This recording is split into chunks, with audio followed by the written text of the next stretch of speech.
Ligers, Celtic Ligers, Celtic Ligers, Celtic Ligers, Celtic Ligers, Celtic. One time? Hello.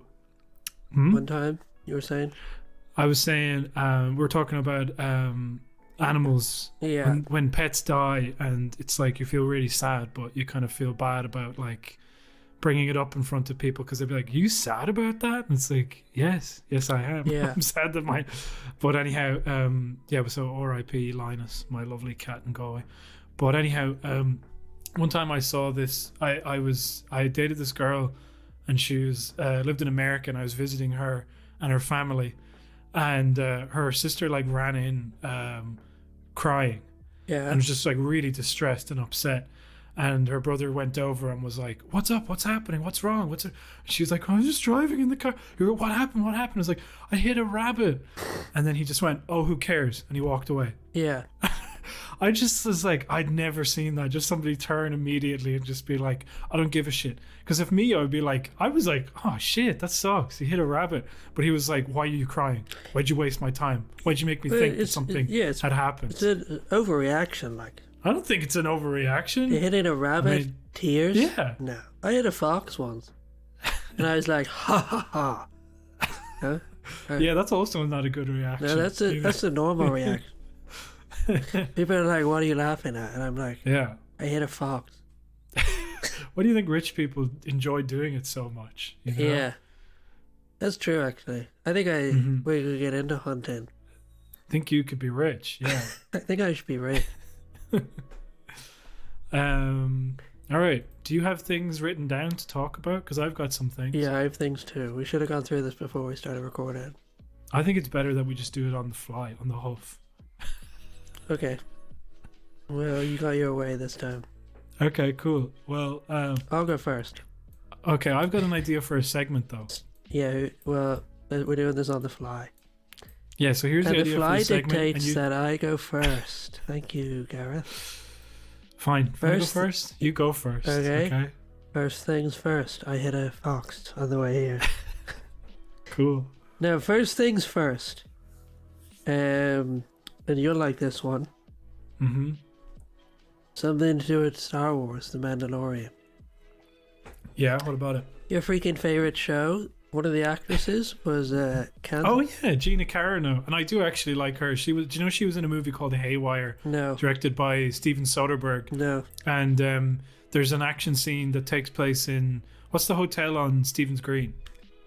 Stevens Green Shopping Centre? Yeah, so she's sleeping in the famous hotel, the Stevens In Green Asha. Shopping Centre. You never What's heard it of called? What's the fucking hotel called? Like the Clarendon or something?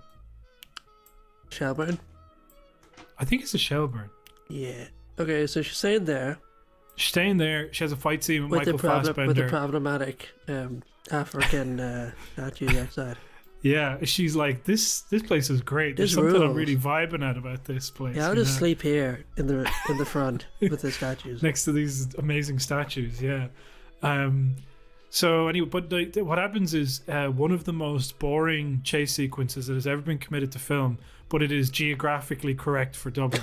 Okay, so I was like, hey, if she did enter in through Burger King, she would come out there, you know, like near Hodges and Figgis, and then Well, down you this wouldn't. side street. No, but whatever. I don't know what place it was, but she followed it, and it worked perfectly, and she ended up on some building in the Keys. But it was painful.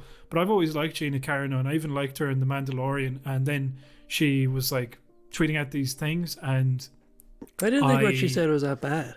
that's what I was gonna say. I actually didn't think it was altogether that bad. It's not that I condone it by any stretch of the imagination, Wait. but like What do you mean you don't condone it? the stuff that she said, I don't agree with her at all, and I think it was Alright. kind of insensitive and bad. But it was pretty like light conservative bad, you know, where you're just like, Like, what did she Oh, say? She was like, during the Holocaust, people turned each other in. And that's, okay, no, that was actually pretty bad. I forgot about that one. That's- No, she didn't say that. She was comparing like being a conservative in Hollywood or something to being in the Holocaust or something like that. I thought Let me she. look up that thing. I think she said what I just said. I don't think she did, so I'm gonna read it. I'll read it. Okay. I'm just kidding. I mean, maybe she did, but here it is.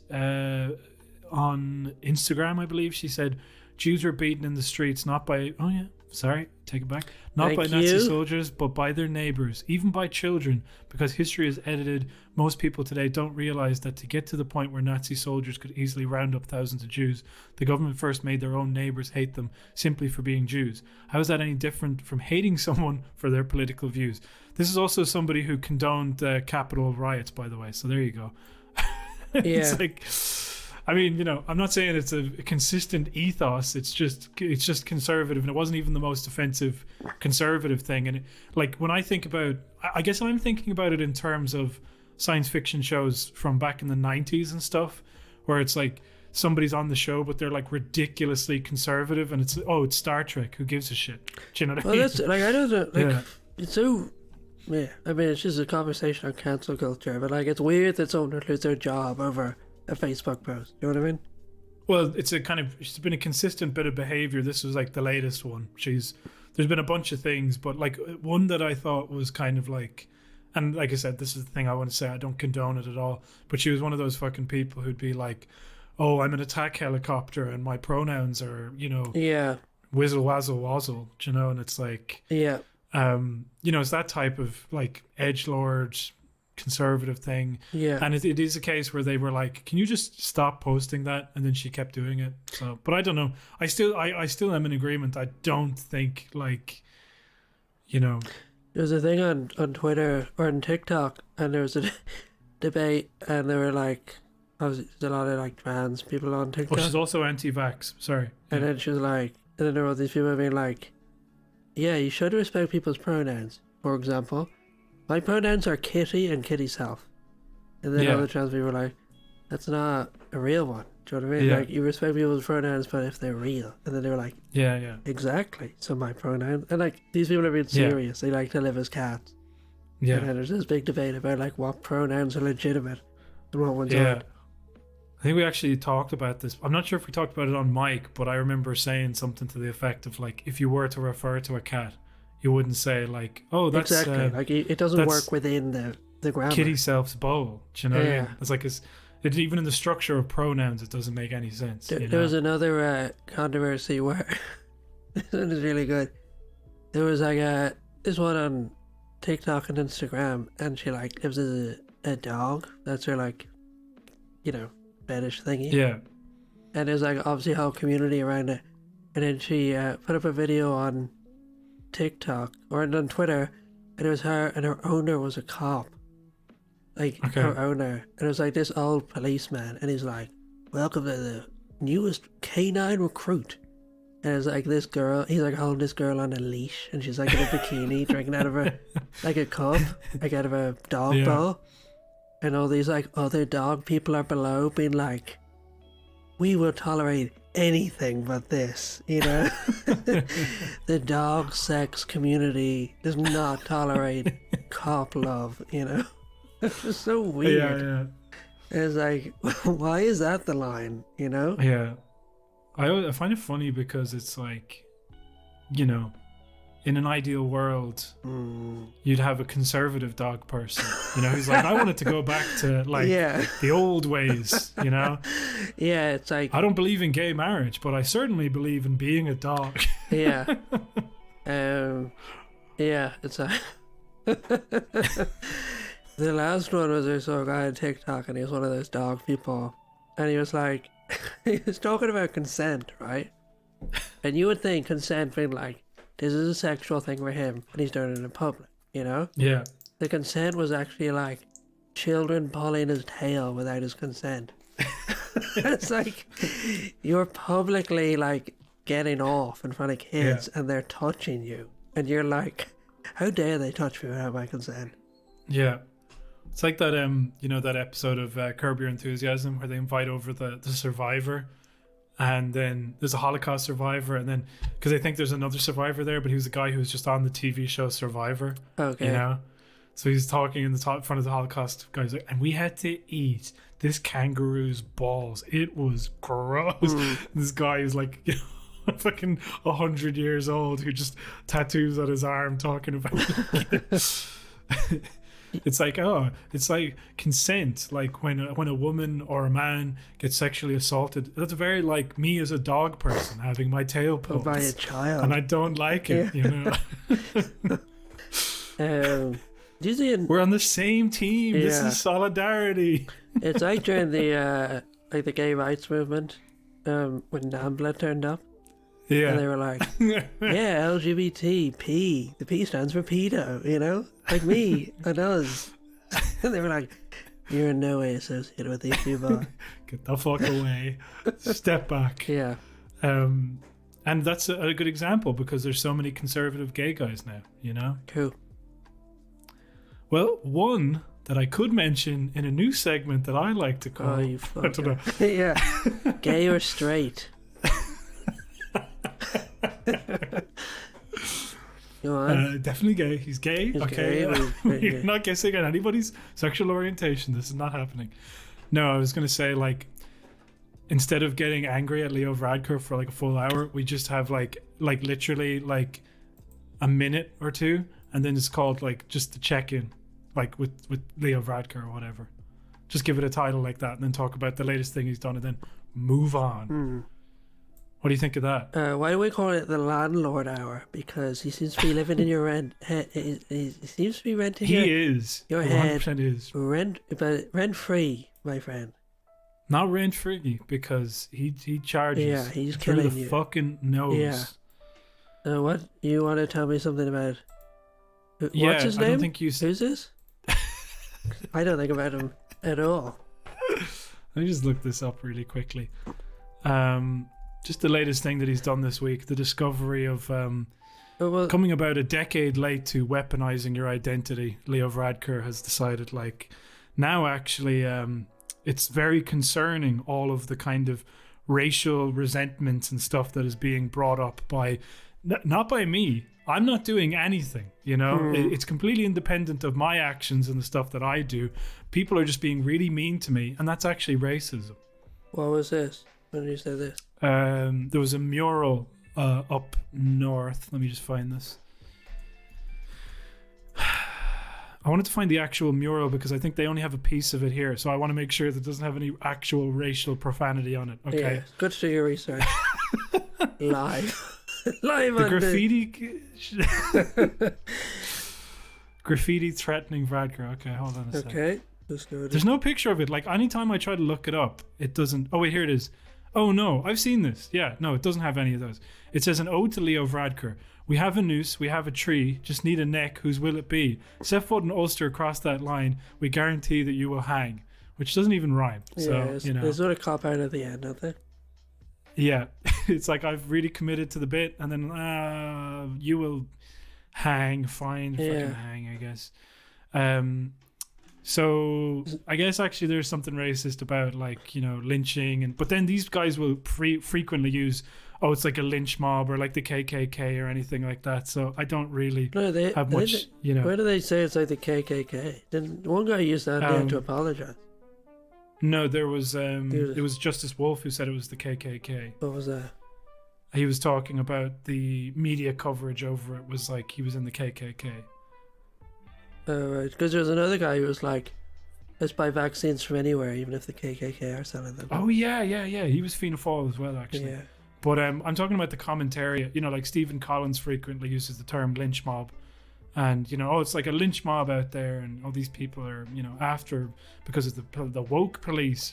Yeah. So anyway, that was the thing, and it's a whole article on the Journal. They interview Hazel Chu, and they also interview what's her name? Anne Rabbit from Fianna Fáil, and both of them are basically saying, like, look, these hostilities are being amped up, and this, we need to be concerned about it, but we need to be progressive. There does need to be, punitive measures, they say, but also there needs to be kind of like some sort of reaching out or some sort of establishing of something, and it's a very concerning thing. Whereas Varadkar says, Taoiseach Leo Varadkar has said he worries that the ramping up of rhetoric against public figures could result in violence, not just, quote, having a milkshake thrown on you. I mean, something much worse than that. And so he goes on, the Fine Gael leader said, the sad thing is I wasn't that shocked by it. A lot of people are contacting me to kind of sympathize and express their support, which I really value, but I'm kind of a bit desensitized in some ways. And then he goes on, I don't want us to be a country where politicians need security all the time. I mean, I don't have it anymore, and I'm glad I don't have it. But where was the bit that really got me? Just look at American politics, not just the march on the Capitol Hill, led by people who couldn't accept the results of an election, believing they'd won an election when they quite clearly hadn't.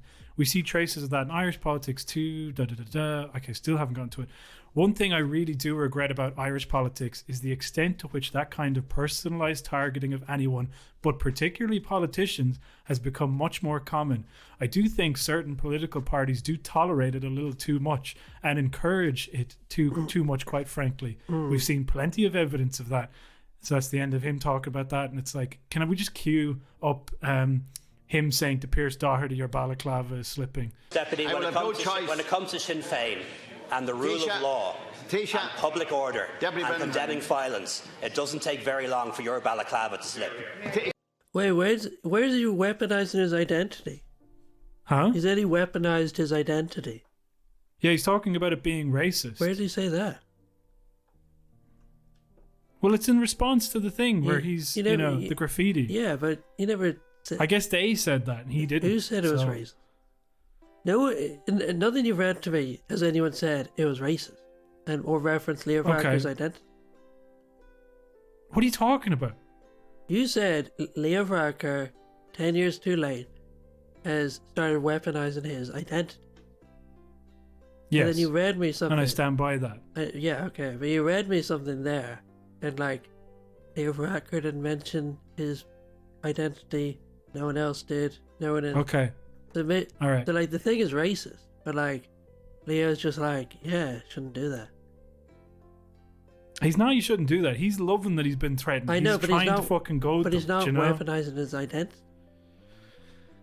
I don't see it. He's in an article with two other minority groups, and Hazel Chu and Anne Rabbitt. What's Anne and the Rabbitt? idea of it is meant to be that he is a persecuted member of a minority group. That's obviously the focus of it. Because it was a racist.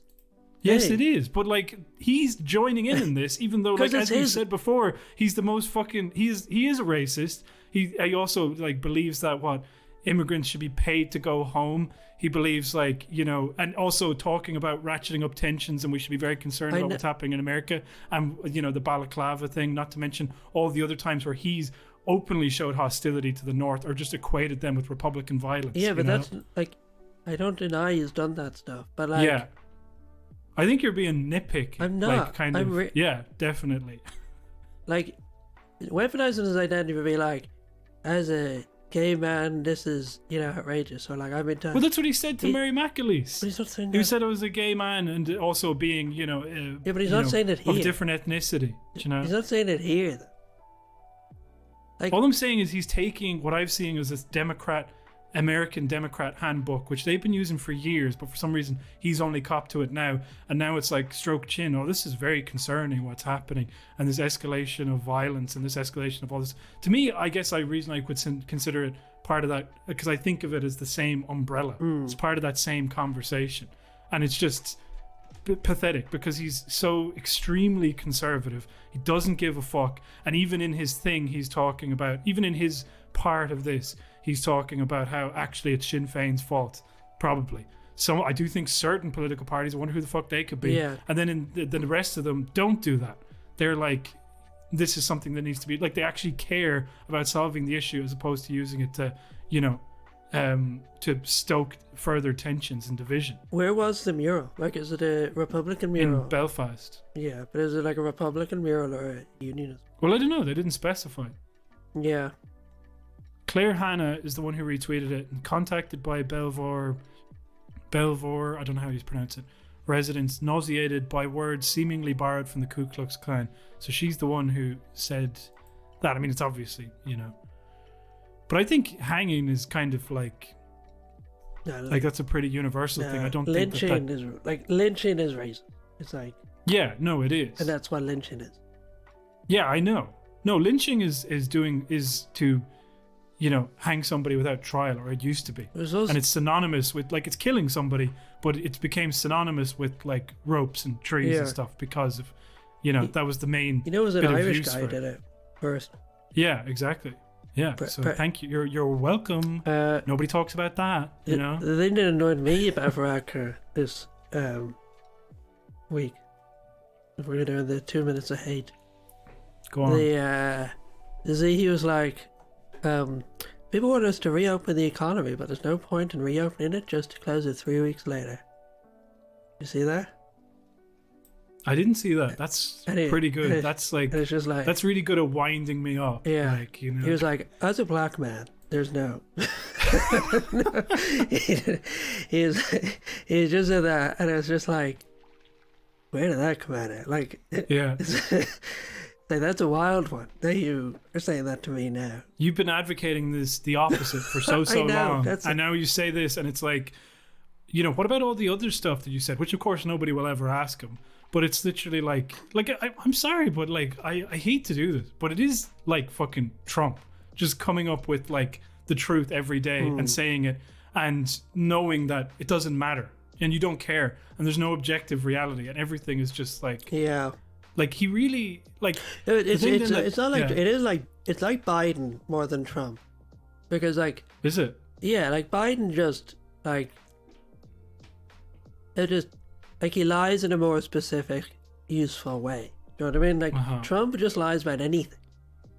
Yeah. Like, if you ask what he had like for a breakfast, kid, yeah, he would just lie. But like, Biden would be like what it was, Biden said he met what's his name, the guy from South Africa. Oh yeah, he was arrested at a protest for Nelson Mandela. Yeah, and it's like, he didn't, or like, there's nothing something he didn't do, and he says he didn't. I don't know what it feels more like with Varadkar, where it's just like, there's a moral edge to the lie as well. Do you know what I mean? Yeah. It's like, but he's also very careful in his like wording, and he kind of like confuses. It's just very confusing. I just find it very annoying. It's like he's not somebody who believes politics is there for clarity or for any sort of common good. It's literally just like the power and then the way that you get to exert that over your opponents. I'd like him talking about who's ratcheting up tensions. Do you remember last week I was telling you about the DUP meeting with the, what were they called, the LLC or whatever, the loyalist paramilitaries. Yeah. So one of the reasons they were meeting with them was over, the Larne port. You ever read about that? It's like the big port in Northern Ireland, right? Yeah. And there's an Irish sea border at the moment, between England and Ireland. That was the Brexit negotiation. Yeah. And obviously the DUP and the like all the loyalist paramilitaries don't like it. So they have been, and there was a load of new, I was just talking to someone about this, there was a load of new staff hired to like and do the administration for stuff being imported from England. And the UVF and the UDA have been like terrorizing the port. They've been like phoning in bomb threats to specific people in in employment there, and like trying to get all the new staff fired or like too afraid to come into work. And the DUP are covering for them. Yeah. So like when you talk about the two people ratcheting up, the party ratcheting up tensions, it's like the DUP is covering for paramilitary groups who are like phoning in bomb threats to the port. Like they're the ones. I mean, not they're the ones ratcheting up. Well, I think it's like and the point stands as well, where it's like these are the ones that Fine Gael like to cozy up to because they're not Sinn Féin. Yeah. And then the other thing about it is like I know it's such a mild thing, but like.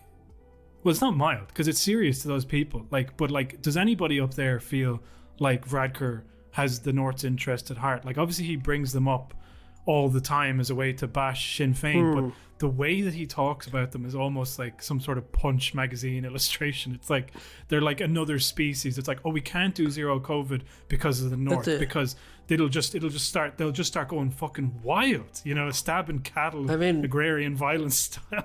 Yeah, I'd say half of them don't even know who Varadkar is. Like you're just a non-entity to them.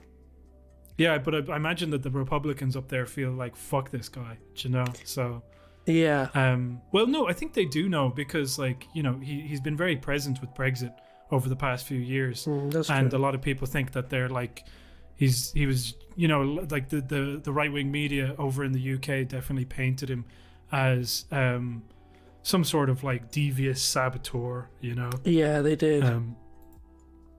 Even though he's, just the boss. The funny thing about it is like, oh, we're, Phil Hogan, our bruiser in Europe, oh, Simon Coveney in there. And it's like, yeah, then Article 16 just gets triggered and it turns out, oh, actually, like, not only did they not give a shit about you, you're just like meat in the fucking room, man. Nobody gives a shit about you. You can't impact anything at all. And in fact, we all have to be in complete hock to the DUP, basically, who are just holding the whole thing to ransom. Like, they're the ones. Yeah. Anyway, it's quite obscene, the whole thing. Yeah, I don't know if it's go that extreme that they're holding the whole thing to ransom, but like. Well, no, okay, sorry, I was getting a bit exaggerated there, and also I apologize for getting annoyed that you didn't have the reaction I wanted and saying you were nitpicking, because you were correct. Okay, it's not said there. I do believe that it's under an umbrella term, but anyway. But the other one I remembered that we forgot to say from something that he said previously, which I'm going to just shoehorn in here now, and then we put the section to bed. Go for it. Do you remember when he said, we can't shut down the airports because what if somebody needs to fly out for a job interview? Yeah, that rule. It's so clear what world he lives in. You know what I mean? Like, it's like that time he was like, oh, loads of people get money from the bank. What was it, the bank? Yeah. Saving up, or their parents. Oh, yeah. And it's just like, that third group exists, but it's not nearly as large as you think it is, having gone to private school, Fucking, I forgot as well. The other thing he said today, he said to this week, he said to Pierce Doherty, famous for all of his, like, insurance stuff, okay? Like, he just talks about insurance. I don't understand it. I don't pay attention. I don't have a car, so it doesn't fucking matter to me. I don't even, like, I feel like I'm going to be renting forever. I don't give a fuck about the pubs, doesn't it? There's something to do with that. But he's saying to Leo Varadkar, you can put pressure on the central bank to get them to do the right thing. I don't know what it is. It comes down to pick your fighter. And to be honest, I would trust Pierce Doherty more than I trust Leo Varadkar. But Leo has tried so often to kind of steal the kind of insurance thing where he'll be filming himself on Twitter and he'll just go like, yeah, and then people go, God, Pierce Doherty looks really different these days. Like, everybody knows it's synonymous with Pierce Doherty, this stuff to do with insurance. So Pierce Doherty says to him, oh, you put pressure on the central bank, you need to do that. Varadkar's go-to thing that he always does is, nothing is possible, we can't do anything. But this time what he decided to say was, he's like, you're not a stupid person. You just want people to be as stupid, You just are hoping that people are this stupid when you suggest something like that, He's like, that you can't do that. And then Pierce Doherty's like, well, you can, because I have. So like, like I've sat down with them and I've talked to them and I've given them information and advice. And coming from the government, it would actually be more impactful. But it was such a thing where it's like, his fucking lines, and of course, like with the balaclava thing leading me down that fucking rabbit hole where you see a clip of him in 2017 telling Mary Lou that she was cranky, and then she gets expelled and he gives her like that little kiddie bye-bye wave, like bye-bye. I was like, motherfucker. Like, they resent, like Fine Gael resent like any pressure from the left. They just think it's like really undignified and really unfair. I guess more than anything else. Like, they think it's completely unfair. I think that. Sorry, go on. Well, yeah, they think it's like, why are you trying to make me look bad? I think it's sort of the vibe that I get. My feeling is that they're like, listen, the big boys are talking. Stop with your fucking airy-fairy nonsense. But then the problem is that at the start of this year, it's 2020 with the election, there is, and Sinn Féin they have benefited a lot from the left, of the country, the political side, like it was People Before Profit and Austerity Alliance that kept, Anti-Austerity Alliance that kept, a lot of the social issues alive that they ended up, Mary Lou is also, from that interview with Stephanie Price that I listened to, I didn't realize this, but she's also sort of synonymous with the abortion referendum, even though I would have clarified Breach Smith, Claire Daly, not Claire Daly, who am I thinking of? Ruth Coppinger. These people who were very active in these roles, Yeah. But anyway, what I'm saying is that they've benefited a lot from an association with the left, but they're not. Their left credentials aren't entirely there. I'm not saying they're not amenable. I'm just saying that, like, you know, it's yet to be proven if they got into government whether they would walk the walk. You know? Yeah, it's like the case where you need the parties that are properly on the left to exert some pressure on them. You know? Yeah. But then that's what I'm talking about. Is like they've successfully managed to get that language of the left, you know, like the kind of association with Jeremy Corbyn, Bernie Sanders, like this kind of fresh. I'm not even saying that they're particularly left. I'm just saying that those are the global kind of left, as it were. That people are like, these are the new hope, the new change, you know, that we put our kind of faith in with Sinn Féin. So I've noticed that, like, one of the things that they've been doing is, but basically that language is there, and it's now for the taking a little bit. So I feel like because of Biden in there and stuff, this is Radker's kind of play, like as a Trudeau type figure, to kind of co-opt some of that language and benefit off that, knowing that more progressive stuff is kind of on the rise in Ireland, I guess. Like a few years ago, he was completely conservative and completely in the closet. Now he's out, and now he's kind of saying like, oh, it was actually very difficult for me as a kid. It's like he just sees, it's like this language might actually take root here now. You know, it's not just something that exists in America. It's something that I can use. Let's say, like, one of the big things in like consultancy at the moment is storytelling. You know, like the idea that it's a useful way of selling your brand is to create an engaging story around it.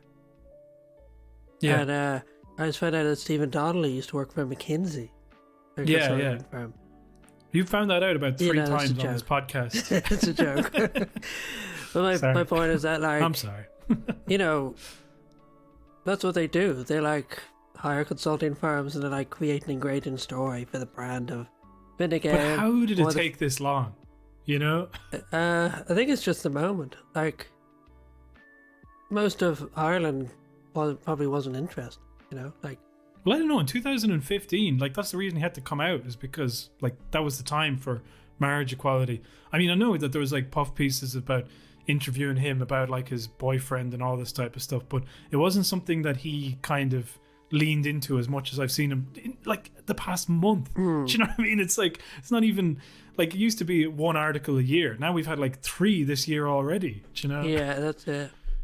But the other thing I wanted to talk about is I noticed that the Fianna Fáil brought up, like, oh, we'd be open to going into coalition with Sinn Féin, and they said that, oh, we're a centre left party. I think that they're trying to kind of, you know, toe that line as well. But I guess the thing that I thought was funny was that it's almost like there was a part of me which is like, are they aware of their own brand and Sinn Féin's brand to the point where it's like, actually, it will make Sinn Féin go lower in the polls for being associated with us. Yeah. The more that they refuse to deny going into coalition. As in, they were like, you know, if you were a proper left party, somebody goes, are you going to go into coalition with Fine Gael and Fianna Fáil? No, absolutely not. But Sinn Féin won't do that. Because if it's, well, Fine Gael, obviously, that's a no-brainer. But because the rhetoric from both of those parties has been so aggressive, they've never really had to come out and proud in that way. I don't feel, even though I put it out on Twitter like a few days ago, and some guy was like, oh, it's very obvious. Everybody knows that Sinn Féin won't go into coalition, or is prepared to go into coalition with Fianna Fáil and Fine Gael. And I was like, I didn't know that. Like, I wouldn't have known that early 2020. Yeah. I would have thought that they hated each other so much that was not going to happen. Like, I would say that's definitely true for Fine Gael, but I can imagine Fianna Fáil. And like, oh yeah, but I think Fianna Fáil as well, when they say stuff like that, they're also trying to court. I read that they were trying to court like a soft Republican group, if such a group still exists. Yeah, you know? Exactly. Like, when they say that they're happy to go in with Sinn Féin, they're also saying, like, if you like Sinn Féin, you might like us, you know? Yeah. Yeah, no, it's benefit to them, but I also think they're aware that they will be also tarnishing Sinn Féin's brand as a left-wing kind of alternative. But Fianna Fáil are going mad at the moment. Like, half of them don't want to be in with Fine Gael, and then, like, that group, like the anti-Fine Gael group, they've been hosting meetings, or they've been having, like, Zoom meetings hosted by Bertie Ahern. Okay. Like, Bertie Ahern seems to be back in the scene. And, like, he's not in the party, I don't think, but like, Yeah. he's making moves. You know what I mean? Yeah. And he Yeah. was having this big meeting talking about like, well, maybe I run for. Like, he's been pretty open about running for president. But he was just like, if I was to run for president, this is why you should vote for me and why I'd run as an independent, but as a Fianna Fáil independent. You know? So Okay. like, it's just fucked. Like, Fianna Fáil is all over the place. It's like, third of them like Fine Gael, third of them like Sinn Féin, third of them like, you know, Bertie. Like, I think Bertie Ahern is a bad vibe, isn't it? Yeah, I can imagine the person though. Like, they're like, say what you want about him, but at least it's kind of like what people say about, you know, the Americans think of Margaret Thatcher. It's like, you know, here, look, you can say that she's a piece of shit, but ultimately she was, you know, really powerful and successful at her job. Except now it's like Bertie Ahern is like, here, you can say he was bad at his job, but he presided over a time in the country where we had lots of money. Yeah, and it's like, and he was a lucky man. The only like about him is extremely lucky in what time he was Taoiseach. Because I think about that with like Eamon Ryan, because some people said about Eamon Ryan, they were going like, oh, he pulled his party back from the brink, and I was like, yeah, he's also presiding over its destruction. It's insane to me that like that one thing can be like stand to you, and it's like the other can't. Yeah, anyway, but he like Eamon Ryan is wiling out, as they say. Like, he's just, like you say, destroying the party. Like, ramming through CETA, or trying to. I think to. It's been postponed again. Yeah, that's it. That's what I can think of. Michael. No, he's done other stuff. Like, I mean, look, open up the paper, and obviously the papers are the fucking bagmen for the main party established, except for Greens, you know. But for Fianna Fáil and Fine Gael, they're kind of circle the wagons. So you see constant headlines: Eamon Ryan U-turns, Eamon Ryan does this. Yeah, Eamon Ryan does the most recent thing was on that Limerick motorway, where he was like, I want, like, and fair enough. He was like, you know, I'm the guy of the Greens. Why don't we make this motorway a bit more green? You know? Nice, and then everyone was like, how about no? And then he was like, fair enough. You know? I was just suggesting. Just happy to be here. I'm just not going to cause any trouble here. Like, they were just like, that sounds difficult. And he was like, it would. It would be difficult. You know what? You're right. You're right. Yeah. No, I'm sorry. Like, he's I was listening to a podcast, Rupture Radio, which is very good, but they were interviewing a Green council member, I believe, who for Dublin Southwest, who's now recently left the party. Who? God, what was his name? Hold on. I don't think I'm gonna be able to pull it up all that quickly. Let me guess. Go on, guess his name. Was it that guy, Osiris, whatever his name is? Was it? Where the hell is this? Rupture Radio. Or was it... oh, here it is. I love their logo. Terrible name, though. Liam Sinclair. Oh, yeah.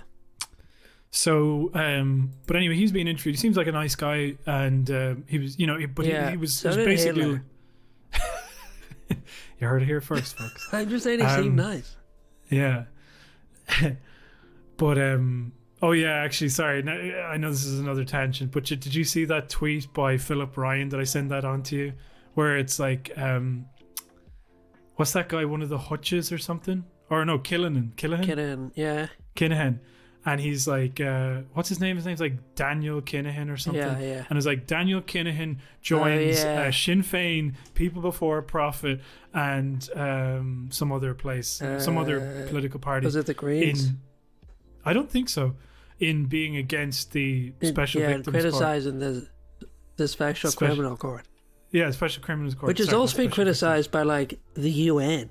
Yeah, and Amnesty International. And it's a court without a jury. So, you know, like, I saw people in the replies going... Like, it was very funny because, like, sometimes with that, like, I know it's not really a good barometer, but I'd be scrolling down through the replies to see, is there a single one that can offer me a countervailing viewpoint to be like, who are the people who support this statement? Yeah. I managed to find one, and the thing was like, hey, look, it's not perfect, but there are people walking around today who wouldn't be if we didn't have the Special Criminals Court. And that was all they said. And it's like, all right. Okay. So you can't even defend this idea of like, why would you equate those, like, just like Sinn Féin being in like opposition even, or making the games that it has broken their brains so much. They just cannot handle it. Yeah. You know? But anyhow, what was it? You just brought up by your man, you going there. Yeah, do you know who also was a nice person? Hitler. Okay. Yeah. Do you know who also? Who also doesn't like the Special Criminal Court? Joseph Fritzl. Yeah. Yeah. Another Austrian with some wild ideas. Yeah. That was a Jimmy Carr joke of the day, because the headline of no, it wasn't. No, there was a headline, and that was all me. Oh, well done. But the headline of the Sun was that he said was the sickest man in Austrian history. Oh yeah. Okay, and he was like, really? Do you know? Freaking really? Do you not hear of a guy called Arnold Schwarzenegger? DOLF Hitler? Arnold Schwarzenegger. Yeah. So, cheated on his wife, and I can't forgive him for that. What a disgrace. Yeah. So you have no shame. He bullied Lou Ferrigno, and I will never forgive him for that. I'll never forgive him for that. I'll never forgive him for equating fucking Man, get it there. lifting weights to coming, you know? Okay, grand. Something so disgusting and sexual for something as beautiful as lifting weights. As a male form. Yeah. Okay. So Liam Sinclair, anyway, there was a point in the middle where, like, he was basically like, we were always thought it was like, wait, who is this? everybody- I forgot what we were talking about. he's a Green councillor or former Green councillor for Dublin Southwest. It's a great podcast. He sounds Former like, Green, seems like is a nice he not, guy. Has he got over his jealousy issues? Yeah, with all the people getting, Eamon Ryan getting all the things that he ever wanted in power. Yeah, and he's Is he green. finished being jealous? Yeah. Envy. Okay, keep going. Finish this thought. So, I mean, I don't know why I'm bringing it up, because I don't really want to be kind of making fun of him. Great. But I was kind of like, he was saying, he was asked, do you think that the Greens are destroyed? And he's like, no, I don't think they're destroyed. I think that they've lost like kind of the younger base and stuff, but they'll be around in some form. I was like, I think they're destroyed. That's Yeah. I mean, like, I'm not prepared to. I don't usually make predictions like this, but like, I think they're the fucking PDs. I think they're gone. Yeah, you know? like, it's funny that the way you said that. It's like, that's what people say about like nuclear holocaust. You know, they're like, yeah, society won't be completely destroyed. It'll just continue on. We'll be living in bunkers and like eating rats and irradiating cockroaches. Yeah, and stuff. Like, he's not like, oh no, they'll adapt. He's like, they will limp on forever. You know.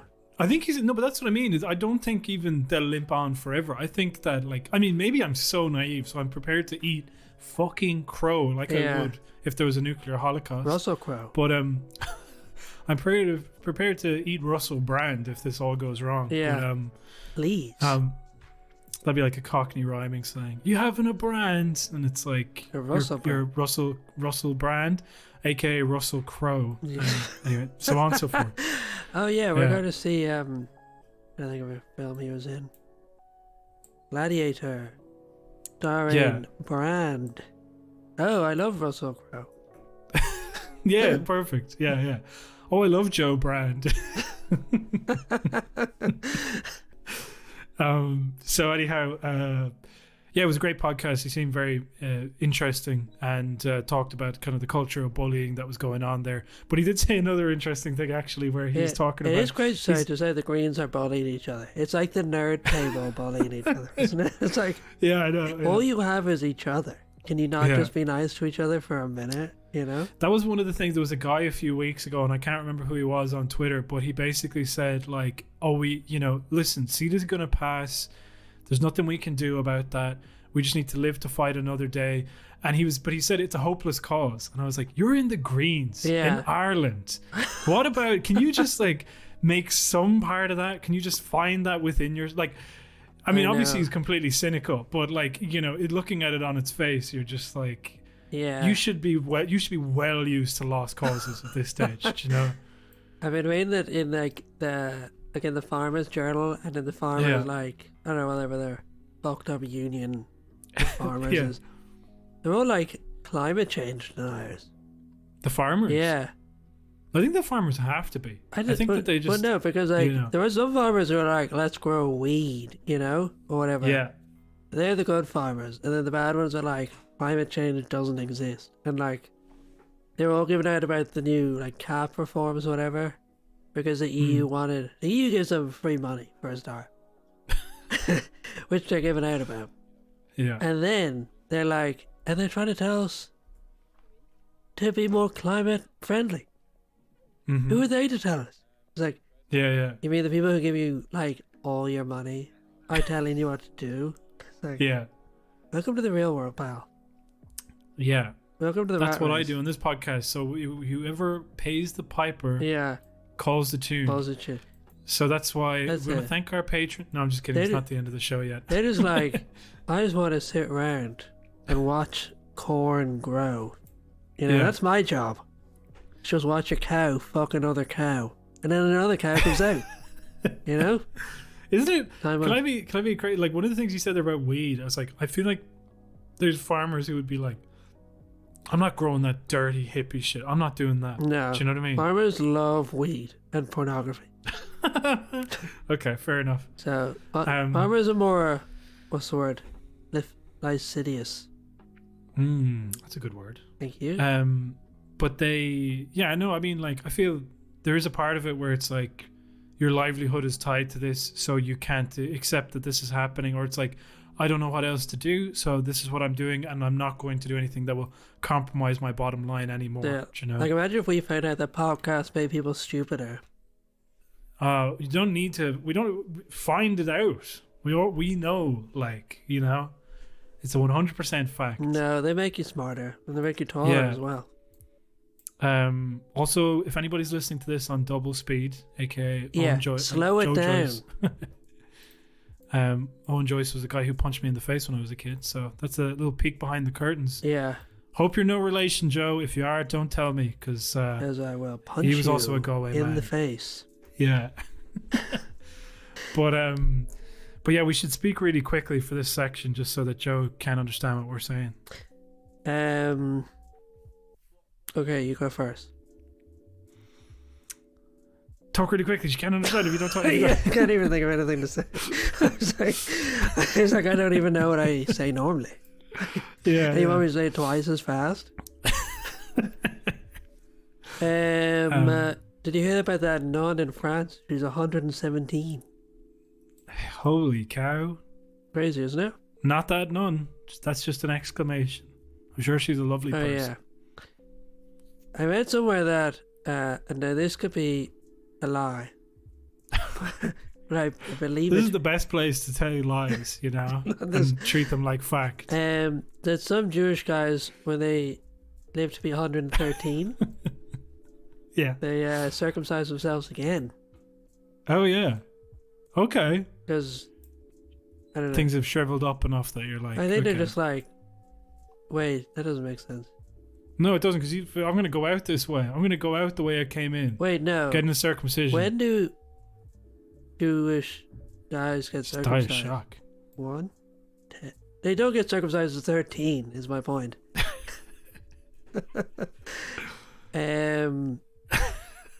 One maybe, whatever age they are. Yeah, like when they're a baby, just when they're born. Well, I read that when they get really old, they sometimes do it again. And you know, because they're like, It grows back. it's been so long. You know, they're like, some do it. Anyway, go on. You were saying? No, sorry, I was just trying to think. I don't want to look it up, but I would like how circumcision works. Is it like a can opener, or is it like, oh, you just chop it off at the top? Because if you don't have much foreskin to go around and you get it done later on, then that means you're just like going to be going around the edges as opposed to, you know. That's what they do. They like pull it at the end and then cut it, Yeah. like you would do with nothing. There's nothing I eat that's like that. I was trying to think like you would a sausage. It's like that's not how you eat sausages. They just grip Like it. a balloon. They just grip it and cut it. Yeah. then if you But get- I'm saying, if that's already happened, is there much to grip onto? See, that's why I think it might be a lie, because it also doesn't make biological sense. I just thought it would make sense in that, like, the older you get, like, your skin sags, and then eventually it's just covering anyway. I wouldn't know. Yeah. But Because I'm young and virile. I'm young and you know? virile and uncircumcised. Yeah. Next. No comment from me. All right. Yeah. Leave you guessing. Write your answers in on a freaking postcard. Yeah, and if you guess right, you get to choose the next episode topic. Yeah. I have a new topic. Okay, go for Or are it. you done? Well, I had one more thing to bring up there was two things. One of these I'm pretty sure is going to be on an episode, one episode by itself. But they're not natural. They're like other topics.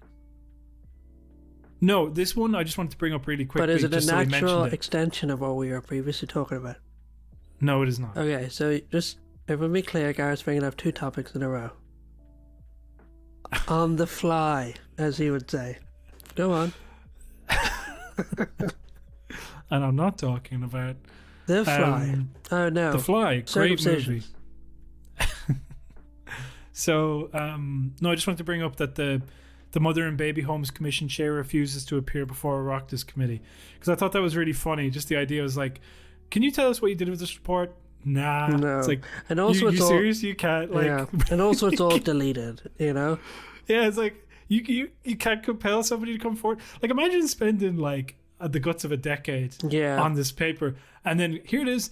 Did you get a chance to read it? No. Okay, well, it's gone. It's deleted now. Yeah. And then it's like, can we just quiz you on some of that shit there where you said, well, actually, there's no evidence of coercive control, and let's be fair to the church. They also, whatever. Yeah. It was a really tough time back then. Come on. Yeah, it was the 60s, you know? And it's like, I also not... It's literally the thing when someone says something on Twitter and they're like, I will not be taking replies at this time. I love it. And she's not compelled to at all. Yeah. I find that so bizarre. I feel like somebody should be like, executed. That's not an option. You can't just say no. You have to appear in front of somebody. I know. Even lie. Sit in front of somebody and be like, I don't recall. I don't know. Yeah. At the time, it felt right. Whatever. It's like, but they're just like, no, I don't think I'm going to do that. Yeah. Yeah, that's not my job. Sir, it is not my job to educate you on the way that I conducted this report. on the way I did the largest, the most important study in Irish history. Yeah. The other thing. Go on. There's been like 2 people had to go to court over the cervical smear stuff. Yeah. The way they were promised that none of the women would have to go to court to get restitution. It was great, wasn't it? Because the agency failed them, and they got like basically those women ended up with cervical cancer because the state couldn't do its job. Yeah. And then the state was like, well, okay, well we're gonna, what's the word? We'll do right by you. We won't make you go through the courts again, essentially. 2 women have to go through the court. One was successful, or got, what do you call it? A compensation or a payout? Or it was settled before they went into court. Yeah. And then there's like a woman in her 70s and she's dying. And like, she's on her deathbed and she's looking for like mediation between the HSC and her lawyers. Yeah. And the HSC just aren't... They just seem to be waiting it out, really. Yeah. Which is so ghoulish. But like... It's just, remember we were talking about the state hating women. And it's like, just more and more evidence, I mean, the fucking Radker last year said, like, basically that, like, people were like, oh, and it's disgusting that she had to be dragged through the fucking courts again, at the end of it. And he's like, oh, no, we didn't really do that, though. Yeah, he's like, we did apologize. It was all settled. He's like, and now it's like, these cases keep coming up, and it's like... Yeah. Yeah, I wish he was Taoiseach now for that very reason. And they keep making the point, it's like, these women are wasting... Like, it's such a bizarre... Like, it's horrible. Like, these women are very publicly dying. Yeah. And, like, they're using that to, like, make the state accountable. And there seems to be an element of the state... they're so brave. It's insane. There seems to be an element of the state just, like, also running out the clock, which is... Yeah. No, they don't... It's... Which we've come to expect from, like, companies, Yeah. But, like, it's not a good way for anyone, let alone the state, which is supposed to be accountable to its people, to operate, Yeah.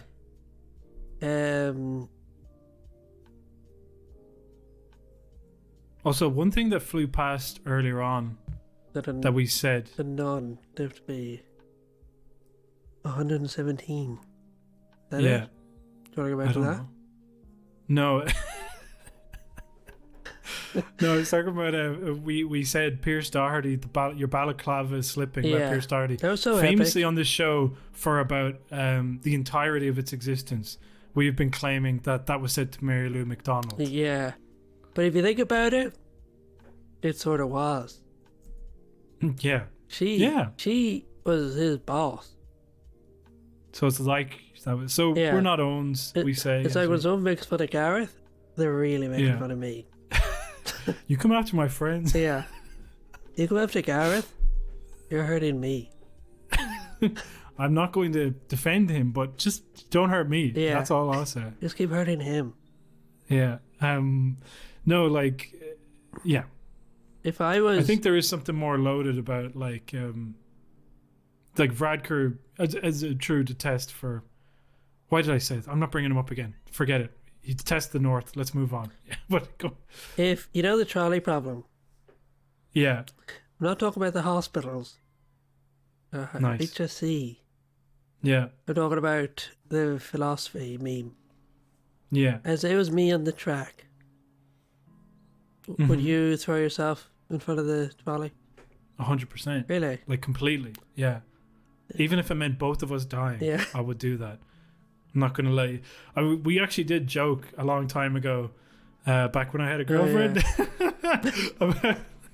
about the... yeah, that would be funny. Yeah, no, one day, like I was dating Kayla, and then the idea was that me and James would do a Thelma and Louise and leave no note, and then people would just be forever asking, like, was there any sign? Did he tell you anything? And then just be like, no, but also like, you're sad that somebody's dead, but you're also mad at them because it's like, you made me look like a fucking fool. Yeah, why are you going for James? And I was like, was he gay? He's like, no, he wasn't gay. It's just like, just thought he was a cool guy to die with. They're just really good friends.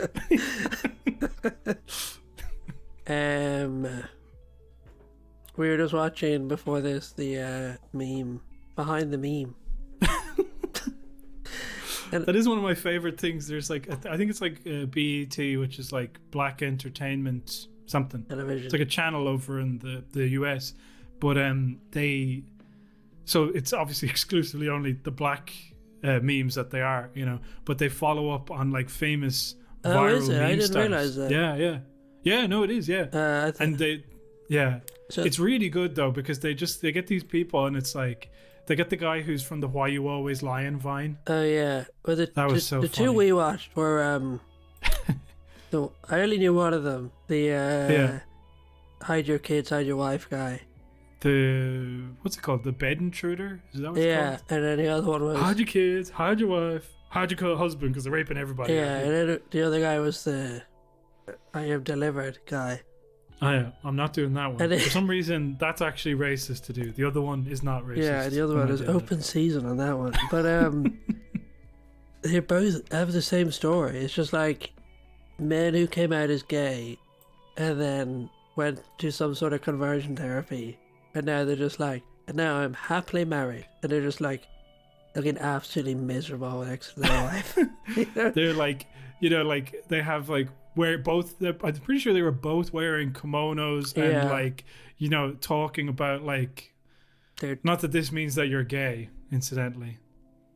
Go on. Just saying. But just saying. There's a like, no, just like very flamboyantly, like an out and proud gay guy.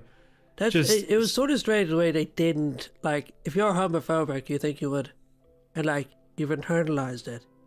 Yeah. You think you would act more traditionally masculine, but they didn't seem to feel the need to do that. In any way. The funniest bit in it was like, you know the way he was talking at the end, he was like, and I was in a play in North Carolina, and he's like, and I'm hoping to be in the next one, they just haven't called yet. But then like he talks about being in the play, and he like improvs a bit where he takes off his jacket and throws it at one of the other actors. Yeah. It's like, of course they're not going to call you back, because you called it a scene when you went on stage, you know? Yeah. he was like, everybody laughed. It was really funny. Yeah. And it's like, okay, right, well. It's like, great. Completely Yeah. fucked up the whole thing. And he's like, Yeah. see you next show. Yeah. And he's like, he's also waiting for them to call him. He's like, call my agent, you know? Yeah. But yeah, he's quite a card, the delivered guy. And then the other guy was, he like went to LA. Didn't he? Yeah. Off the back of a meme. I think we're getting some of them mixed up because one of them was the one that I remember clearly because I've seen it about 3 times now is the "Why You Always Lying" guy because I really love that meme. If anybody's seen He it, sang the it's just song. because. Yeah. But he went to LA and he was doing like parties and he was flown to like China and all these places, yeah. and just like making absolute bank off of this meme. And then we got to the end of that and we realized, and he's like, and then it was great that like we met the guy who did the actual song that I was singing. And I was like, what? Yeah. And then you look it up and it turns out "Why You Always Lying" is "Why You Always like crying," and he just replaced it to like "Why You Always Lying," and I just felt my world had shattered or something. You know, it was like nothing is real anymore. Yeah. You know, Why is he always lying? well, he's never lying because he openly says that it was that song, but I didn't know it was that. Yeah, I was like, I didn't I thought you listen just had to that part. I thought it was this moment of genius where you leaned on a toilet and went, "Why you always lying?" in a really weird voice. And I love He has like the meme that I shirt saw. framed as well. Yeah, he's like, there's a shirt framed, and then he goes out to the toilet and he's looking at the toilet and he's like, "That's little did I know that was going to become part of meme history." Yeah. You know, kind of really like have a huge reverence for everything involved in this 5-second clip. Yeah, in my like I have reverence for my clip as well. Yeah. Being in a meme is like, it just sucks. Like all the I've never seen one person in a meme except do you remember the overly attached girlfriend meme? Remember that one? Is that your man? No, it's a woman. What's his face? Oh no, I haven't seen that. You're already wrong. I do know her. She was an Imgur thing, wasn't it? And it was like, I know that. And it was just template. like, yeah. oh, you're going to a party? I'm already here, you know. I'm your girlfriend. Yeah. And then she was just like, I understood how memes work. It was like, okay, I'm going to do this for a year and raise all the money for charity. Squeeze all the juice out of this lemon, and then I'm out of here. Yeah, but she gave it all to charity. So she just did the most humiliating, like, stuff, but it was all the money was going to, like, a good cause. Like, Yeah. someone tried to make it was like, maybe like college humor, or maybe it was like 9gag or someone. And they were like, we're doing a show where your favorite memes go on dates. Yeah. Which is a tragic concept already. And it was her and the like awkward, the Bad Luck Brian guy. Yeah. So did you ever see him when he got old? No. You know Bad Luck Brian, he's like a thin young man. And he's got like his braces. Yeah, he just got really big. And just completely unrecognizable. So it's just like filled out. Oh my god. I'm looking up pictures of him now. So like it'll be like, here's your 2 favorite memes, the girl and this man, you know. From the meme when he's like 13, you know. And like he just has a big deep voice and he's like experiencing bad luck and she's being clingy or something. I remember actually, because you were saying that about like charity and like getting that money together, because some people are talking, and I traveled to this place and I did this. One of the guy that we talked to that delivered meme, he actually went like, it was good money. I got $10,000. Oh yeah. And it's like, that's like, that is good money, obviously, but as a once-off payment for, being forever associated with this meme that'll make you unhireable as an actor. And and then like, what was the other thing? 10,000, and then he's like, I got to go to North Carolina. Like, not going to China. He's like going to another state to be in a plane. Yeah. Sorry, bro, I just need to run to the loo real quick. But I pause. No, don't worry about it. I'll be back in a sec.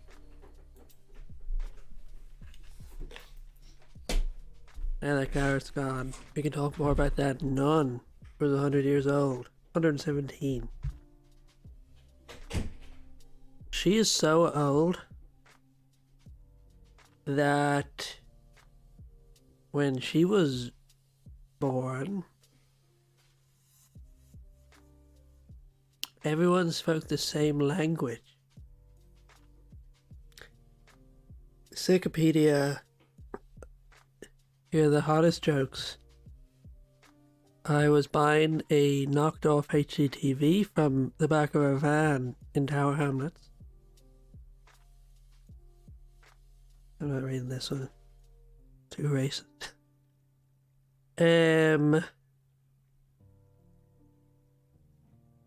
Went to the shop the other day.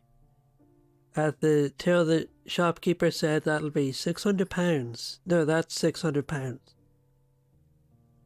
Pointing to Wasp's wife.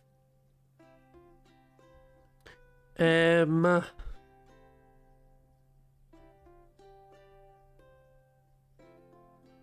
one. It's a bit of an inside joke. The site went down on all of us, like Wikipedia went down on all of us yesterday. Just like your mum, it said.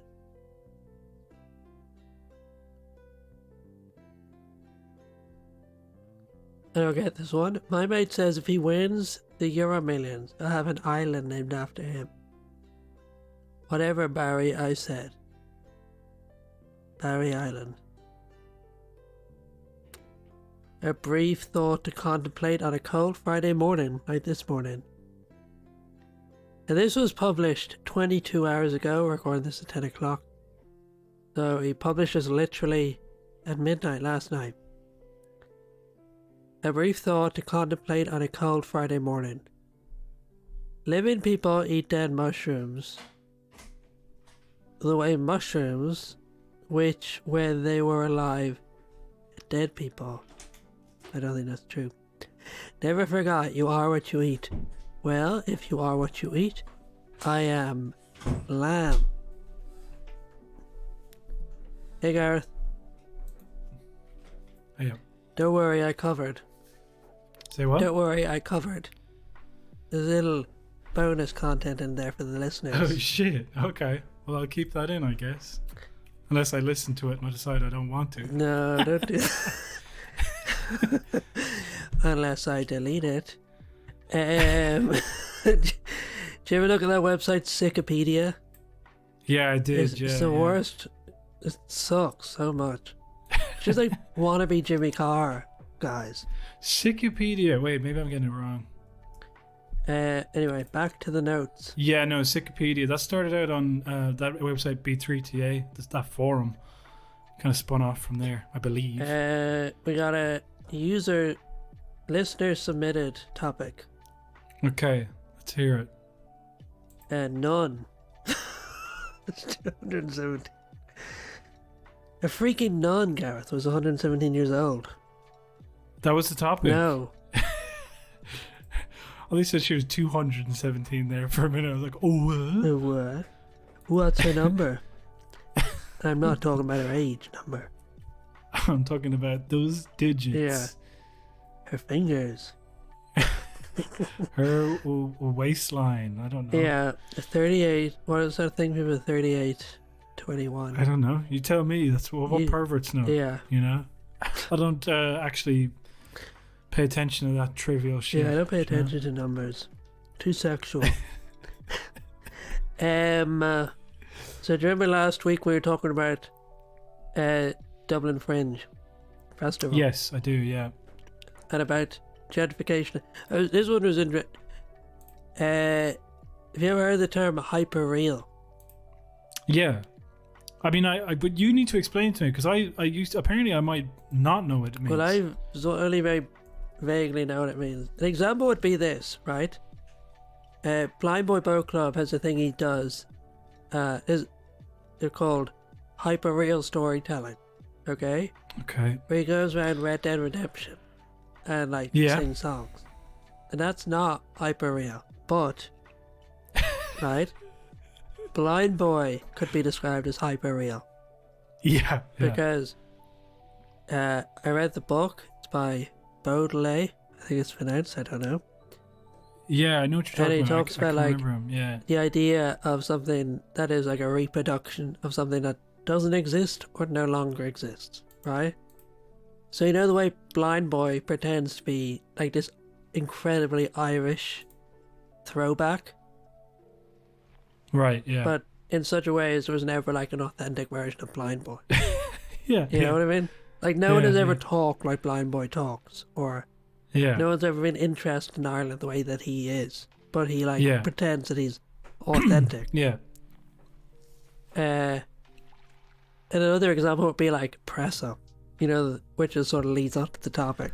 You know, Press Up, they Yeah. own like Workman's and do they own Mary's? Wait, here's what this is according to Wikipedia. Hyperreality. Right, we'll just In an ignore ability of consciousness to distinguish reality from a simulation of reality, especially in technological advanced postmodern societies. Still doesn't really line up with what Blind Boy is saying. Another way of putting it would be that like we don't really have a true sense of the authentic. Yeah. So like if you go into somewhere and like there's two objects and one is like, you know, an ancient scroll and then the other is Yeah. like incredibly accurate reproduction of that scroll. You Yeah. can't tell the difference. I would have thought about it like whenever I hear it brought up, it's like, you know, you have something, and you know, there's. I'm sorry if I get this wrong. But there's like, a fucking guy standing in front of you, okay, Go on. and he's wearing like a polo shirt, and he's from like South Dublin, and he's really wealthy or something. Yeah. Do you know? Yeah. And it's like, oh yeah, that's like a person that exists. And then somebody like Ivor from Damo and Ivor, that would be like a hyper real depiction of them, because it's like No. almost like an exaggeration or something that is so, you know. Well, that doesn't sound right though. But Yeah. anyway. People think it means like, you know, realer than real. Yeah, exactly. But it's more that like about the sense of like it's an imitation of something that doesn't exist, but sort of yeah. symbolizes it, you know? You know the band Gorillaz? Yeah. Would they be considered hyper real? No, because there are such things as bands. You know what I mean? It's like if say the South Dublin archetype ceased to be, Yeah. maybe you could call Ivor hyperreal because it's like a reproduction of something that doesn't exist anymore. Yeah, but then Gorillaz don't actually exist either. Well, You don't. but bands do. Yeah, I know, but it's like, it surely can't be like a 1-for-1. It'd be on a spectrum, do you know? What do you mean? It wouldn't be something. Oh, it doesn't exist, therefore it's hyper real. It'd be like, No, that is what it would. you know, no, but like hyper reality was also used by Baudrillard. I looked it up. Yeah. Oh no, Baudrillard. Fuck, Go for sorry, it. Baudrillard. It was used as like the inspiration for the Matrix and stuff like that. You know, his text. Although he says that you completely misunderstood everything that I wrote. But anyway, it's like this idea that that reality is some sort of figment. You know, again. Yeah. You know, So this like, is a if Wikipedia you thing. couldn't tell the difference between Gorillaz and a real band, Yeah. then you might call them hyperreal. But you Okay. can't. All right. Like, I think what you're saying about the Matrix is that like most of the people in the Matrix were being confronted with a simulation, but they couldn't Yeah. see that it was like it was a simulation. They Yeah. couldn't see that it was inauthentic. Anyway, my Yeah. Sorry. my point is that Press Up have you know Press Up. They own like they're like they own a bunch of pubs and bars around yeah. Dublin, don't they? I took a list of all the things they own because they own Okay. like half of Dublin, and like their whole thing is like I'm gonna move away from the term hyper real, but it's like it's like pubs that are made to look like old man pubs. Oh yeah. But yeah, like yeah. you're not allowed in if you're wearing a tracksuit or something like that. Or you know, they're like trendy old man pubs or like Mary's is a heart. It's like Yeah, but also that never existed before. Like it's a established whatever year, and it's like, no, this wasn't here a year ago. exactly And now like it exists. like what are the ones like Mary's? You've been to Mary's? yeah, there's a few of them, I think. Yeah, isn't there? exactly. There's And like you Yeah. go in and there's like hardware for sale, and then it's also a pub. Yeah. And it's like, those pubs never existed in Dublin. Yeah. And like, no one's buying... If they did, they didn't exist in the city centre. Yeah, it's like no one's buying the hardware. It's just like a simulation of something that no longer exists. So they own Stella... I think they own Stella Cinema. They own the Lucky Duck on Angel Street, Cleary's. These are all like bougie pubs. They own the Dean Hotel. They own Bison Bar. They own Dollard & Co., which is like an upscale supermarket and cafe. What is that? No, that's like... Yeah. It's like... I'm trying to think of the word. I think like a deli or something? They own the Clarence Hotel. Or they have a leasehold for whatever that means, which is owned by Bono. And they develop properties for WeWork, which is like... Are you serious? Yeah. So like, but one of the things they've done is they've partnered with Imma, right? To create an artist studio on Harcourt Street. And it's something like 14 different artist studios that is done in response to this squeeze on property and gentrification in Ireland. Oh my so like fucking god. So it is this thing of like, Oh my god. they're fucking causing the trouble. And they're like, oh, we're so sorry for you that you know, we're gonna give you 14 studios. Yeah, 14 lucky people get to create art that they can then put on their website and continue to fucking increase their stranglehold on the Exactly, city. like it's that thing if they're using the arts to like further their brand. Not to mention the curation of those arts, because you know exactly the type of people who are going to get those things, you know, and they're the ones who do like the fucking live, laugh, love murals along the quays and stuff. A lot of the time, that's not what happens, because like they want the art to be as like authentic as possible. You know what I mean? So they will try to get like good artists on board, because do you think? I would like well, even just looking at who they have given, because it's in tandem with Imma, you know. I suppose, yeah. So like looking at the artists they've got, the artists are good, and obviously they need someone to work. But it's so funny. It just reminds me of like, imagine if Netflix decided, oh, we're going to open up a Blockbuster, you know, or an Extravision that you can just walk around, you know? Yeah, exactly. It's like, you're just mocking us at this stage. It's like you've destroyed all of these places, and it's like, wouldn't that be nice if we had one of those? We'll make it, don't worry. It's like, okay, we had them. You fucked them up. I know. Like I think a quote, do you know Michelle Doyle, the artist? Yeah. She's in the band Sissy, and she has a thing. She has a tweet here that says, this Dean Art Studio is a practical response to the contraction of accessible, affordable city workspaces for artists, due in part to the loss of cultural spaces through development. And then she says, did Press Up not directly contribute to that? Yeah. It's so true. And it feels like what we were talking about with the Fringe. And this is sort of what Clara Newland was saying. Yeah. It's like, these brands use the authentic things to like further their own brand. Like the Fringe sort of pretends like it's this political, radical institution, while also like tweeting hello to hotels. You know what I mean? Aren't the Press Up gang involved in the Fringe in some way? I'm not sure. I don't know. I mean, they'd have to be. Well, I know. I mean, at a very basic level, I'm sure some of their venues are used, but I don't think so.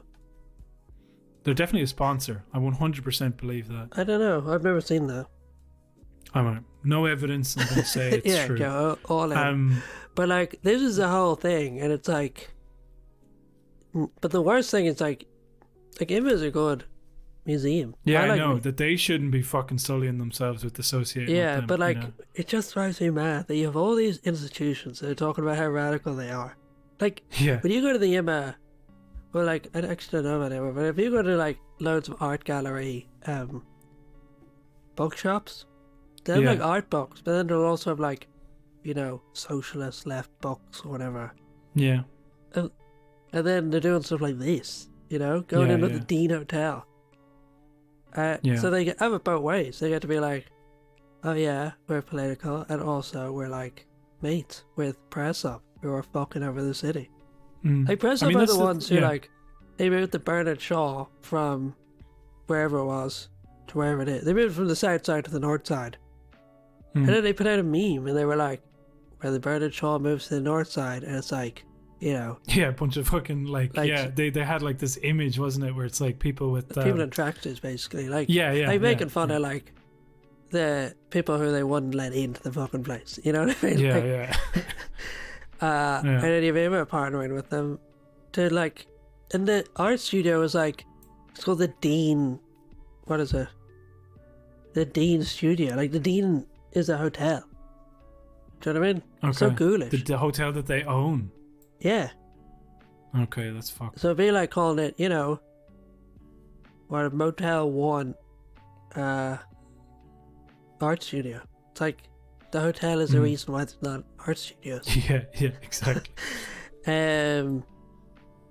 It's funny, I read another article by a guy, I can't remember his name, but it was called what is that band called? Fontaine DC or something?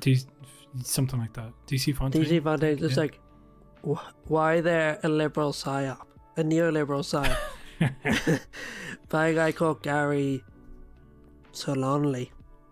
Yeah. Right? And he was talking about how, like, let me get this. There's a good article here. It's called, Is it too real for you? Fontaine's DC as an Irish neoliberal psyop.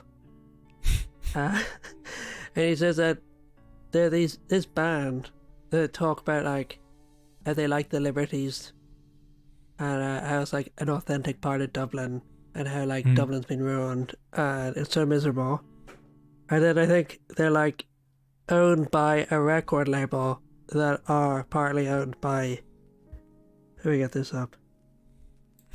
Fontaines are managed by Trevor Dietz. Trevor is also the manager of the Workman's and Garage Bar.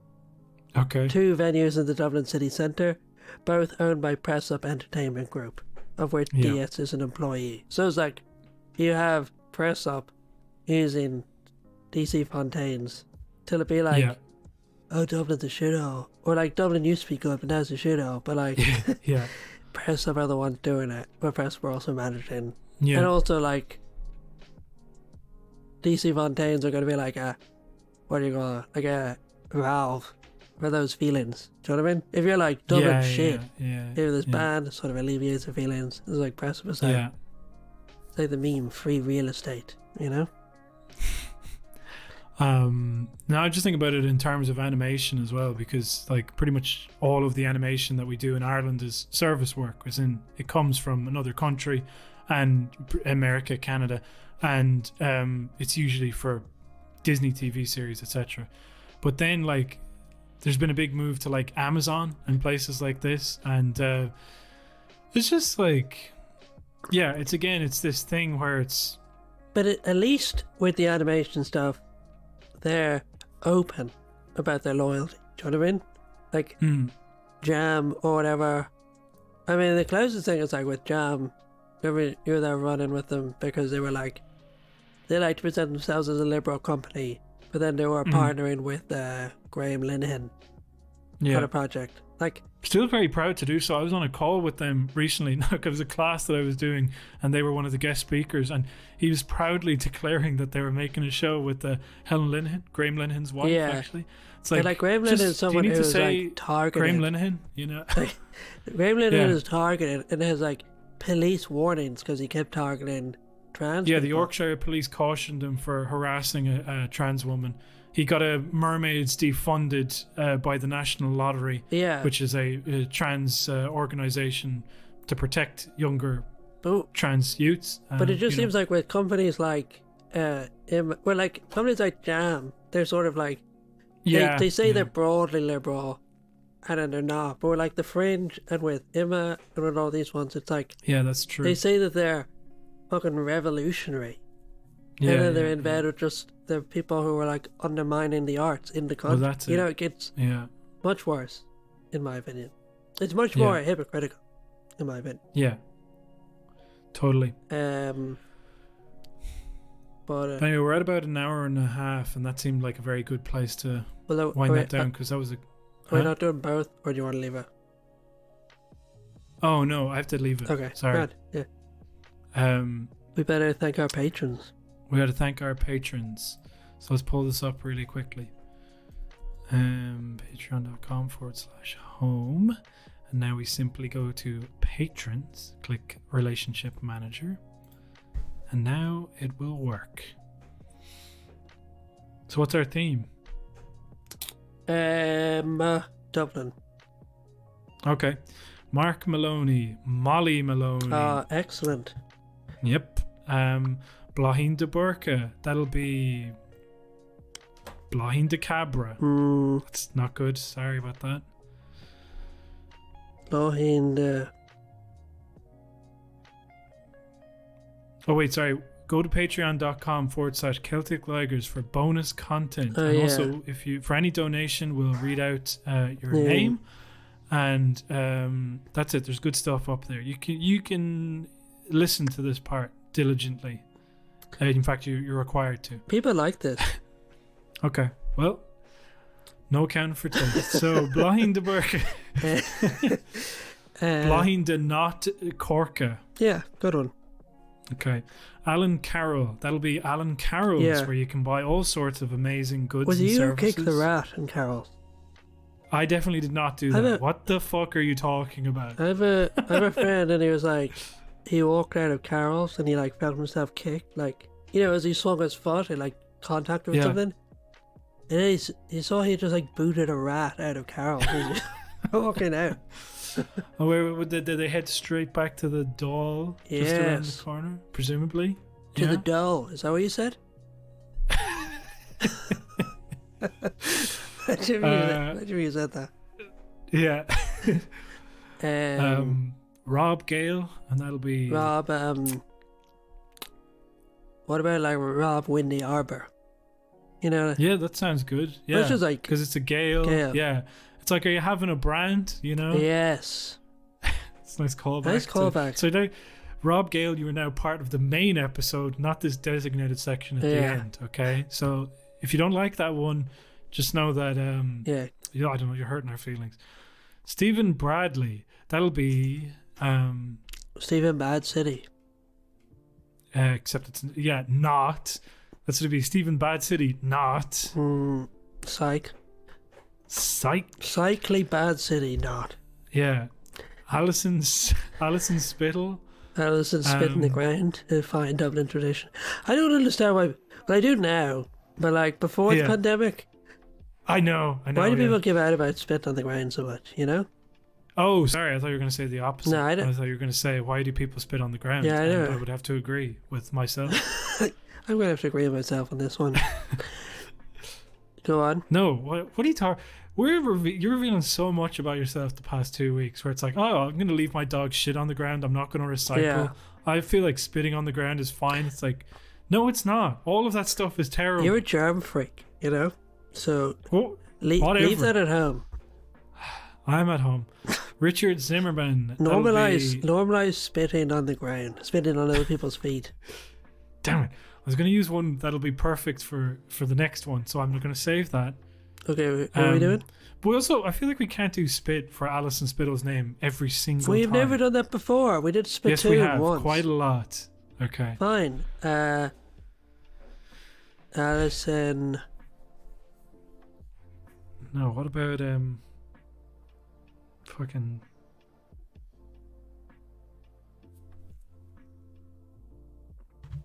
rallies on Kittleworth Street? That doesn't make... Do you know that famous street, Kittleworth Street? No, I don't. But I have heard of spitting on the ground. Fine. All right. Sorry, Alice.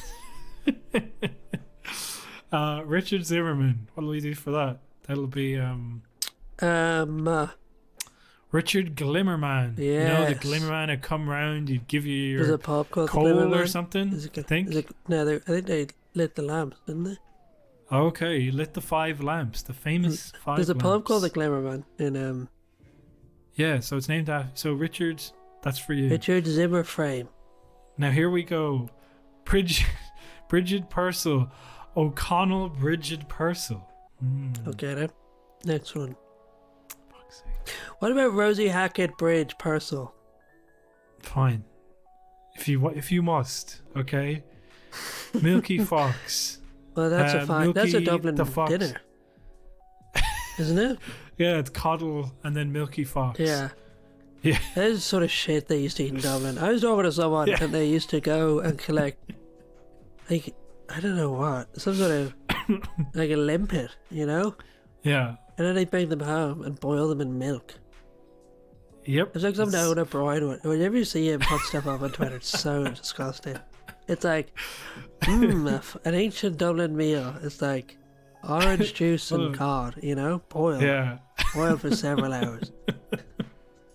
I've sprinkled some owl pellets over this haddock, you know? Yeah.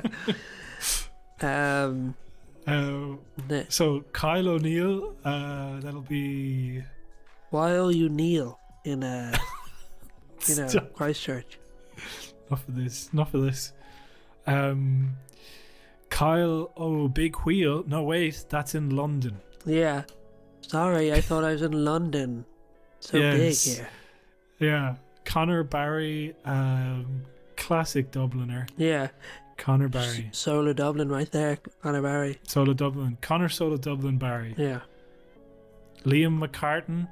The McCart that's bringing all those friggin' muscles alive up the street. No, because that was a wheelbarrow. Fine, whatever. What about Steam McCart? You know the steam that comes through, the classic Dublin steam that comes up through the manhole covers? Yeah. Yeah. Okay, nice one. Better not get caught on one of those steam. I'm in Dublin over here, you know? Where do you get your favourite slice of Dublin coddle? Yeah. You know? Of Dublin Fox. Dublin Milky Fox. Okay, next one. Okay. Claire O'Neill.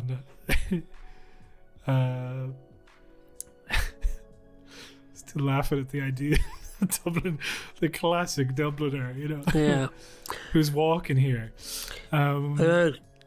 Stare at the zoo. Fun. Oh, fuck yeah, that's good. I love that, yeah. Stare at the zoo on and think about, we should give this more money in the time of COVID. Yeah. The zoo could stop any minute now. Niall McGillicool. That'll be, of course, Niall Milk. Milk is cool. I 100. We have done that. Have we? I'm pretty sure. We always say is cool. Yeah, we never done milk is cool. Yeah, so it's a variation. I was thinking about Shack. Is there something to do with the Shack? Niall Chili Shack, Gilla. I love chili. Yeah, but the Chili Shack's closed now. I remember that time, the Chili Shack, they one of the things they did was they were like, we're only open at Wednesdays from 5 p.m. on. What? No. Do you remember when they had a sign up? I was like, oh, I'd love some chili right now, and I happened to be in Stony Manor, and I showed up, and it was like, we're only open at Wednesdays at 5 o'clock. I was like, that's I think you said at the time, you're like, well, then you're not open. You're not a business. Yeah. You're like, it's like a hobby, isn't it? Ronan Carey, Ronan Scary. Nah. Scary City. What about Ronan?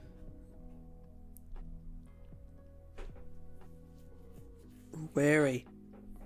He's wary of these. He's world weary because of the city that he lives in. He's wary of these scary streets, you know? Yeah, he's like, he's like Rorschach, except for Dublin, do you know? Yeah, and that would, what would that be like? Tire tread on burst coddle stomach. I'll look down and say, you what? It's pretty good. That would be like if we lived in a better society, that would be on Republic of Telly. Yeah, if we lived. Yeah. Because unfortunately, on Republic of Telly, they'd just be like, "What about fucking, you know?" Yeah, they'd say something stupid that didn't make any sense. They'd say something way stupider. I'm trying to think of something really, really like generic that they would ridicule. Like one of the ones that I thought was like one of the weirdest ones ever is that, do you remember when they did Robo Garda? No. It's like RoboCop, except he's a guard. And it turns out, like, I was like, wow, and I watched it and I was like, that's really bad. And it turns out that, like, Blind Boy did that. Like, Blind Boy was like, I want to do this sketch so badly. This is the other character I have. And then he pulled that one out and it was literally like, what if a guard was like RoboCop? And I was like, fucking hell. Anyone who suggests like a RoboCop skit should be like murdered, you know? Like, it's so lame. RoboCop? Yeah. No, the movie's good. It's like making a joke about Back to the Future or something. It's no, that's completely You right. have no ideas left anymore. Like, I've seen Irish people and Irish filmmakers. I follow a bunch of Irish filmmakers, and I've been off Twitter now for a few days. I'm jonesing, but like some of the people that I would follow, they would be like, "I want to make Evil Dead in Ireland, or I want to make fucking what is it like Die Hard in Ireland," and you're just like, "Can we not?" That's like, it. You know, yeah, I have 3 letters for you. K. What are they? KYS. Kiss your. What? Kill yourself. What's KYS? Kill yourself. Oh, that's not very nice. Kiss yourself. That's what I would say. Why didn't you kiss yourself? Why do you make love to the mirror? Make like a tree and make love. Yeah. Why do you make love like a tree and leave? Niamh Kelly, and that'll be.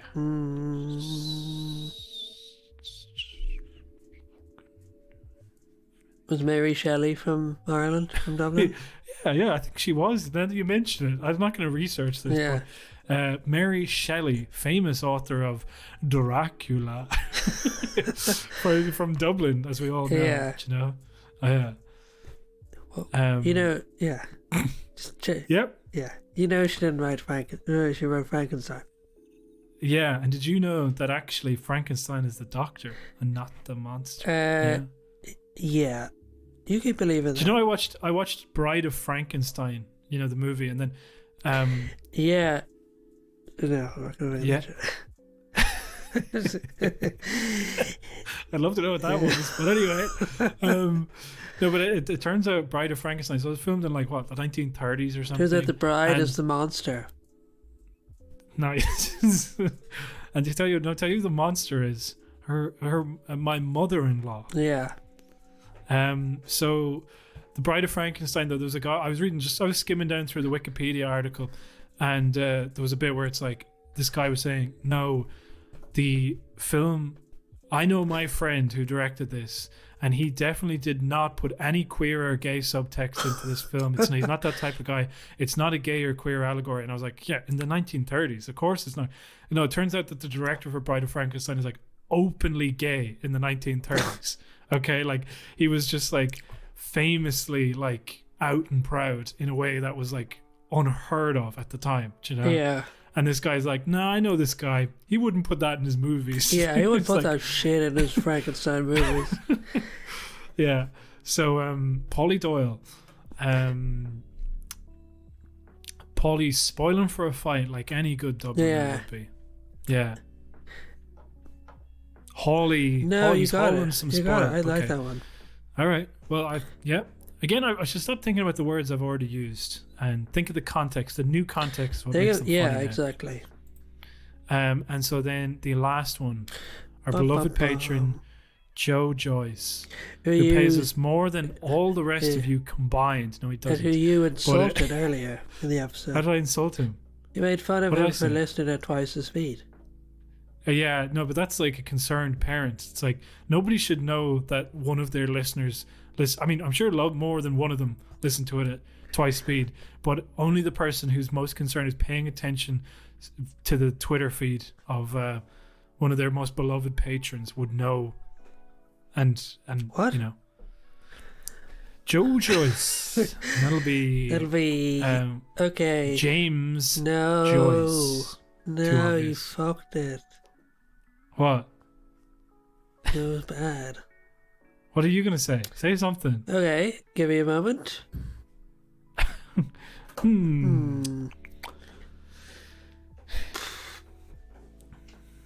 What about Joe Joyce doesn't enjoy the smell of his own wife's farts? Ugh. Why do you keep bringing that up? Everybody keeps bringing that up. That's one of the most famous things about James Joyce. Yeah. Did you see that thing all the comedians did where they were like, do you remember the Imagine video? Oh yeah, no, I saw that. I shouldn't have said. Oh, sorry about that. There were people I like in that video. That video I was not a fan. So much. It was like the cringiest thing I've ever seen in my life. I was like fine for about like 10 seconds. No way, not even then. Going. I was like, all right, fine. I was like, this was the worst idea I've ever seen in my life.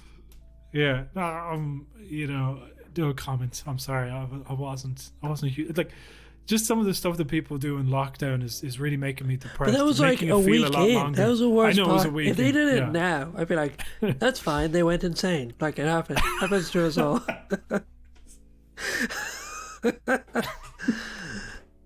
No, I'm just jealous I didn't get asked. Yeah, maybe that's it. Yeah. I'm just bitter. Yeah. Oh, fuck. I feel like that, for some reason, of all the things we said, I feel like that one's going to come back and bite me the most. What about Boffo Joyce? Like, Boffo? Yeah, like Brian Cowan. Brian Cowan is Biffo. Yeah. And he's from Offaly. Oh. What about Bifty? Bifty? Where? What are you talking about? Bifty. Big I like.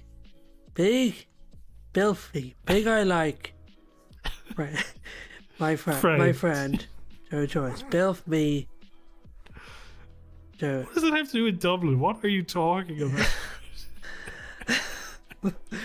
Okay. Let's really crack down and think of something else.